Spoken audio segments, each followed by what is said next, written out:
everyone. You are watching the Asian American Herald, a new media network featuring Asian Americans across the United States. My name is Shruti Natanwai, and I'm a student at the Fashion Institute of Technology, writer and creative who was born and raised in the capital region of New York. So this evening, I'm super excited to speak with Mayor Farrah N, the mayor of the city of Irvine in California. Thank you so much, Mayor, for joining me on today's show, and welcome. Thank you so much. It's great to be here.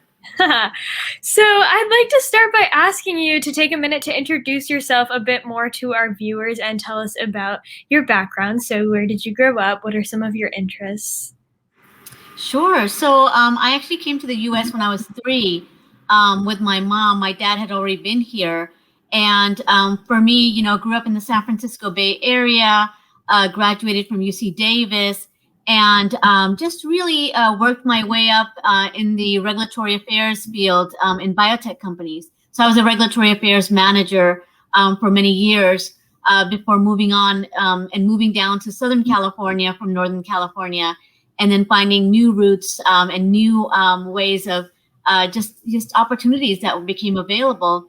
But really, for me, community service has always been something that's very important to me, something that has just drives me. So that's something I just feel is very naturally something that I am inclined to do. Yeah, that's awesome. So can you tell us about some places that you've volunteered or you have an interest in volunteering in the future even?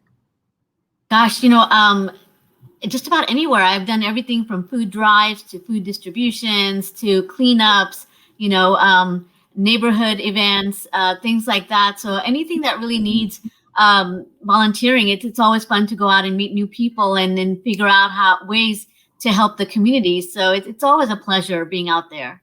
For sure. Yes. So when you're not volunteering or at work, so what are some things you like to do in your free time?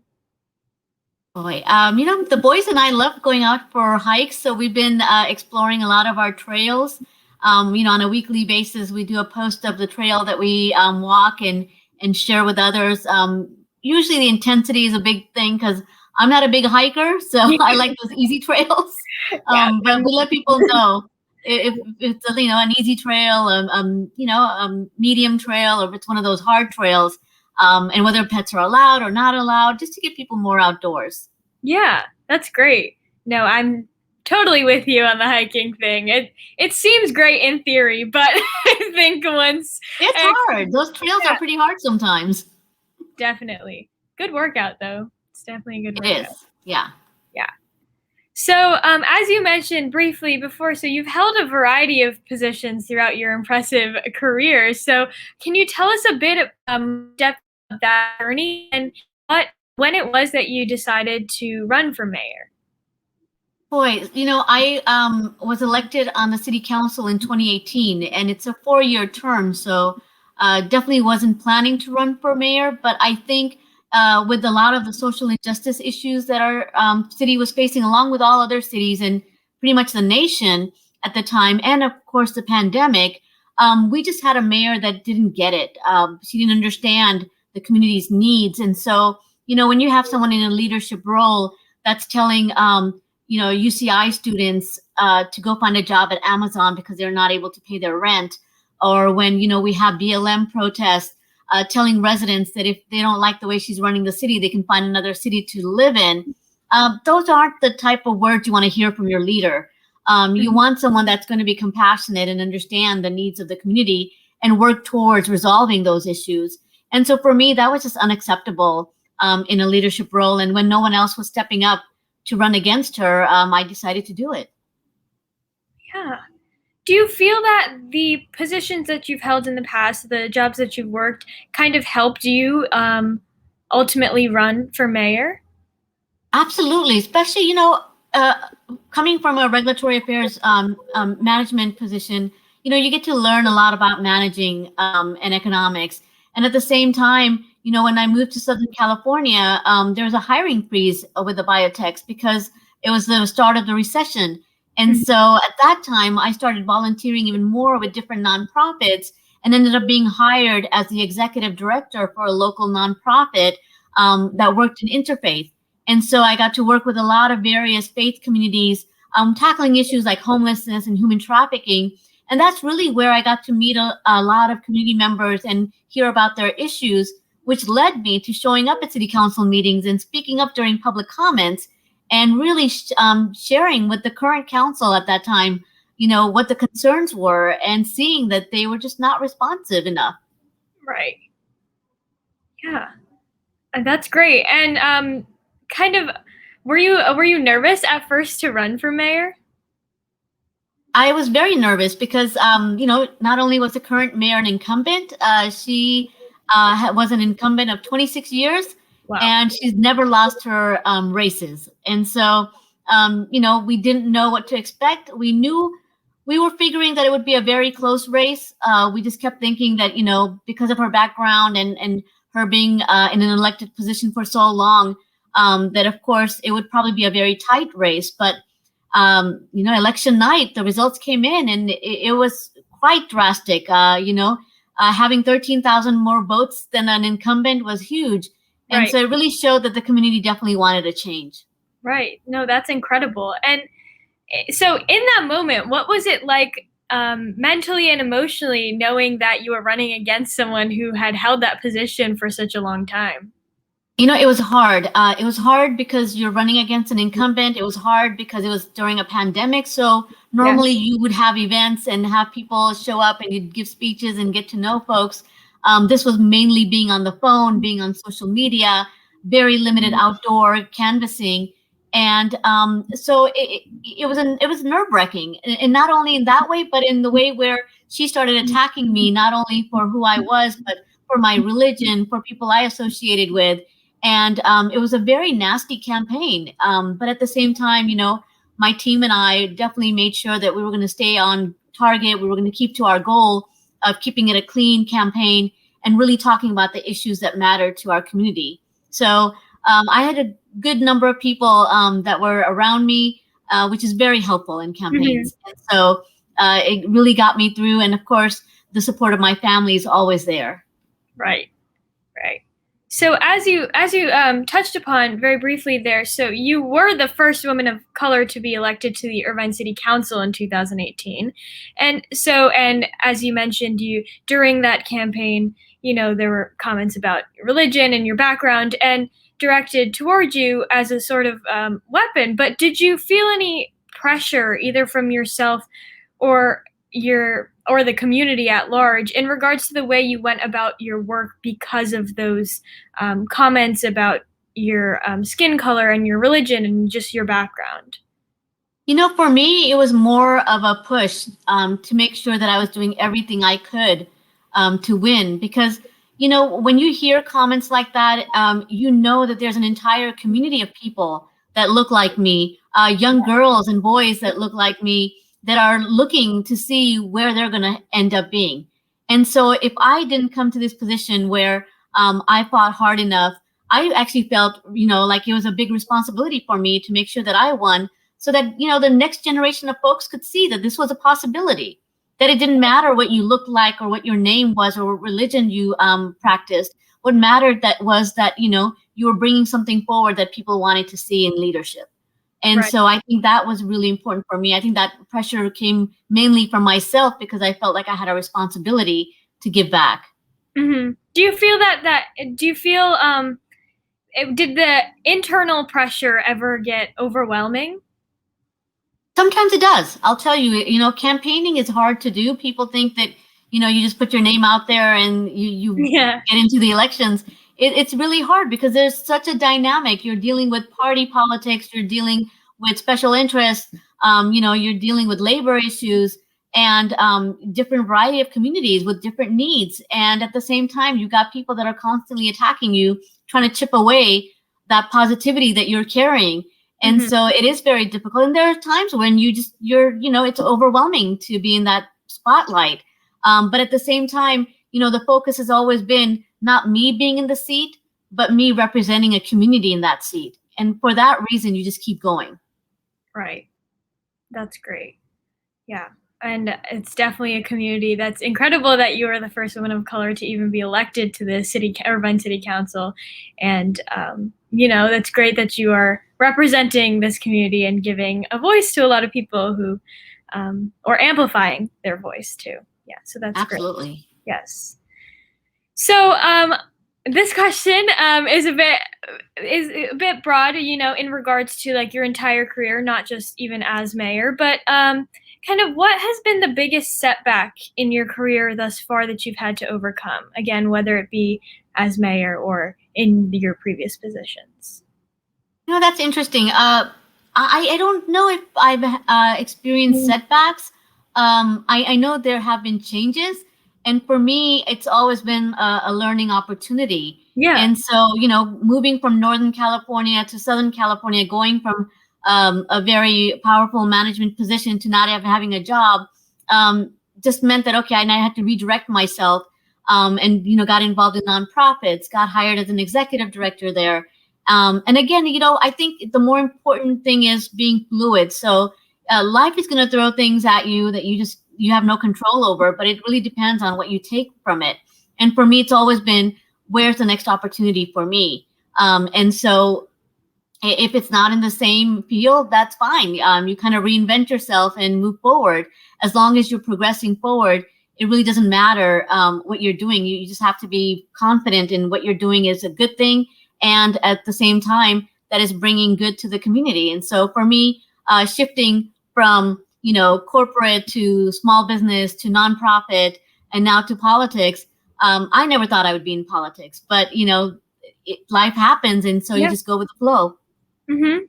Did you ever doubt yourself in the middle of those transitions? Oh, all the time. There's always self-doubt.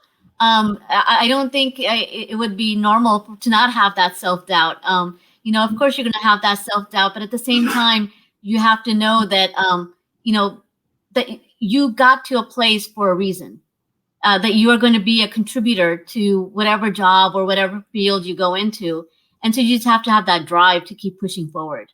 Right. So what what advice would you give to other people who are in that boat right now, who perhaps because of the pandemic find themselves in a different career path or different direction than they anticipated maybe a year and a half ago? Like I said, be open to ideas. Don't box yourself in. I think that's something that a lot of people will do, is they'll box themselves in thinking that there's only one way out. And there isn't. There's so many different ways out, and get creative with life. All corporate world isn't everything to everyone. I mean, I thought it was for me. Like I knew which ladder I was going to climb, where I wanted to go, and that didn't happen. But at the same time, I'm very satisfied with where I am right now. And so I encourage everyone to not let themselves be boxed in any way. Always look for new opportunities, be open to new ideas, and be open to changing yourself up a little bit too. Mm-hmm.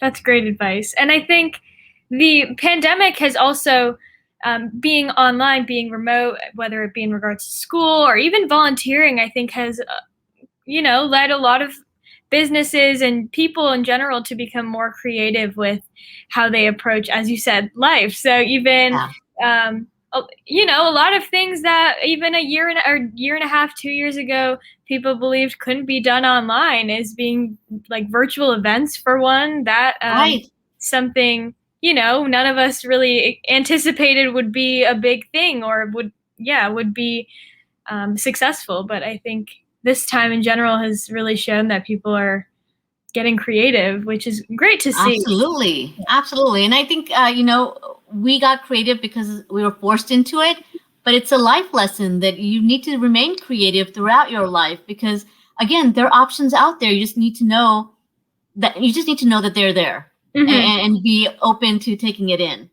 Right. Yeah. Or even creating your own options, Absolutely. Even if things doesn't exist. Yeah. Exactly. That's great advice. And as you said, is something even after the pandemic that should be kept in mind. And I think that's, So what's an experience that you've had professionally that's impacted you the most as a person? Well, I'll share with you, when I first got elected to city council, there was a lot of excitement around it. And then, but I'll tell you exactly when that moment was, when I felt like I really had made a huge difference, I was at a DARE graduation at one of our local schools, and this is for sixth graders. Mm-hmm. And they're graduating from their DARE program. They're shaking hands. I'm there shaking their hands, and this one South Asian little girl comes up to me and she shakes my hand and she's like looks at me and she says, she says something like, "Thank you for being here because it's so nice to see someone that looks like me." And I'll tell you, I almost got teary-eyed right there. And I was like, this is the reason why this was so important. This is exactly why I'm here. It's because I want people to feel like, yes, there's a reflection of themselves in a leadership position. And hopefully that girl is going to go beyond what I'm doing. I love local politics, but I think more and more of our youth need to feel comfortable going into politics, thinking about not only at the local level, but at the state level, the federal level. We need more and more voices out there, more diverse voices out there.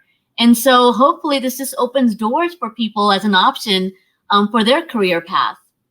Yeah, definitely. And, I think politics and, even local politics or conversations surrounding politics amongst children and in schools is always a somewhat difficult topic or difficult sort of conversation to have and to decide how to have. So how would you go about, starting a conversation around local politics or just in schools and, younger age groups? Well, one of the things that I started is hosting like youth town halls. So we do one on a quarterly basis, and we've done 2 already this year. And really, it's bringing our middle and high school students, giving them a platform to have conversations directly with me, share their insight, share what they want to see in our city, what they want to see in local government, ask the questions that are on their minds. And from that, we've seen them find their paths. Like, we had one middle schooler who started a vegetable garden in his school and is working with the district to get more and more in other middle schools as well. We've got high school students. Even today, earlier this morning, I was at a food drive, and we had some high school students that came out and volunteered with me. And, they're coming up with new ideas on projects they'd like to work on. And, opening that government sector up to our youth makes it accessible for them to understand how it works and how to join in. And I think once they're comfortable, as they're growing up and getting into the routine of life, they'll always have that experience and know exactly what to do. Yeah.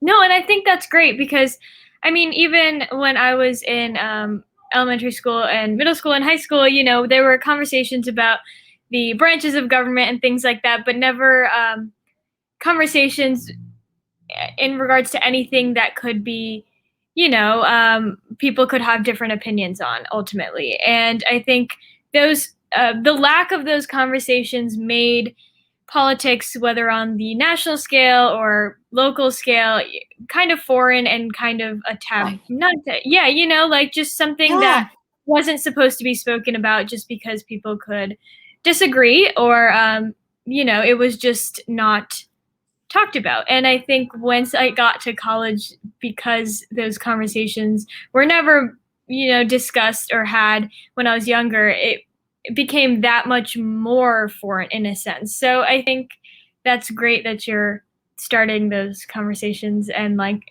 encouraging those conversations at a young Absolutely. Age. It's so important for, everyone. We're doing our Civic 101 courses for the community and trying to get it out in different languages, just so people are aware of how easy it is for them to pick up a phone or email people at the government level. And that's really what we're here for. We're here to provide that public service. And unless people know how to access it, it becomes harder and seems more alienated. But we want to make that as accessible as possible. Mm-hmm. That's great. Yeah. So looking to the future, what are you most excited to work on? Is there a particular issue that you're eager to address? Anything that? Well, there's a lot going on right now, especially with the pandemic and the economic recovery. But I think I'm really, really excited about our climate action plan that I introduced in 2019. We're rolling it out this year. We also started community choice energy. We were the first city in Orange County to start the program. And it's up and running. We've got 3 other cities that have joined us now. So that's really exciting. I'm really looking forward to making Irvine a business hub for startups and, working with our local developers and our chamber to make sure that we are providing access to those startups that need space, and really just making the city the best that it can be. I think it's a great city to be in right now, but there's always room for improvement, and that's where I come in. Yeah, no, that's incredible. And I think those are all incredible accomplishments and, things that you're already working on. And I think especially the climate plan, that is super important. And that, yeah, and I'm very, that's so great that you're working on that right now. And in regards to the pandemic, how do you see Irvine? A lot of people have been talking about, I live in New York, and even something such as the barriers that are in restaurants right now. A lot of people have been talking about them, and they're like, oh, what if they just stayed up, and like, what if we just kind of the concept of a new normal has been talked about a lot, and there's conversations surrounding how these city areas and just different states are going to go about life after the pandemics, in a sense. So how do you think Irvine is going to move forward?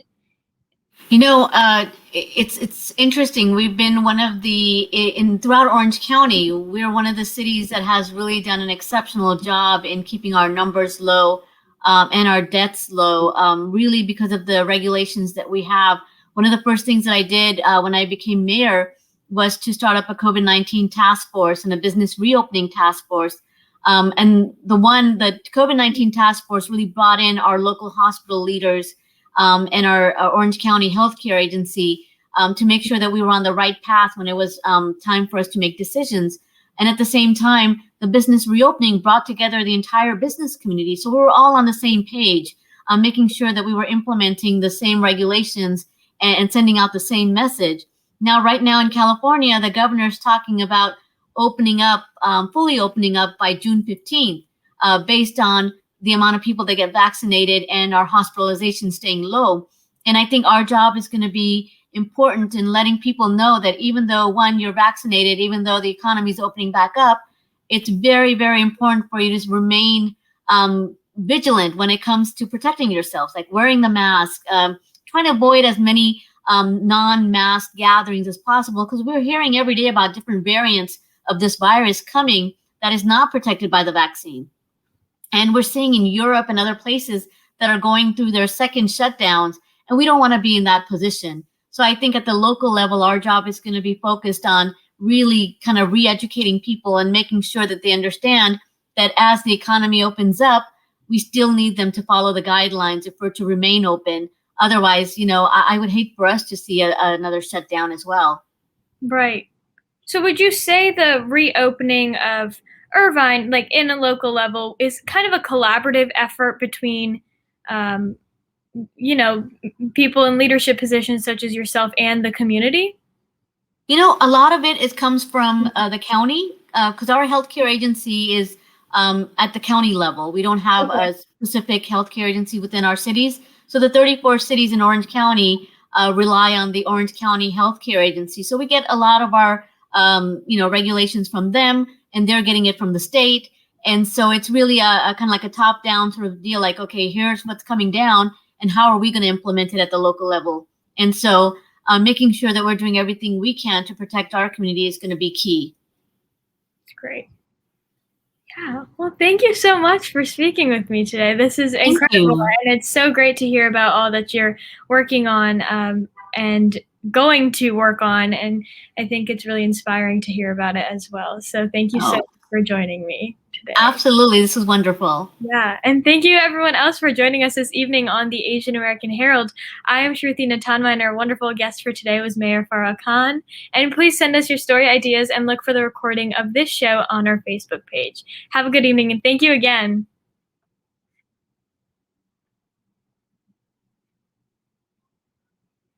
Thank you. Thank you.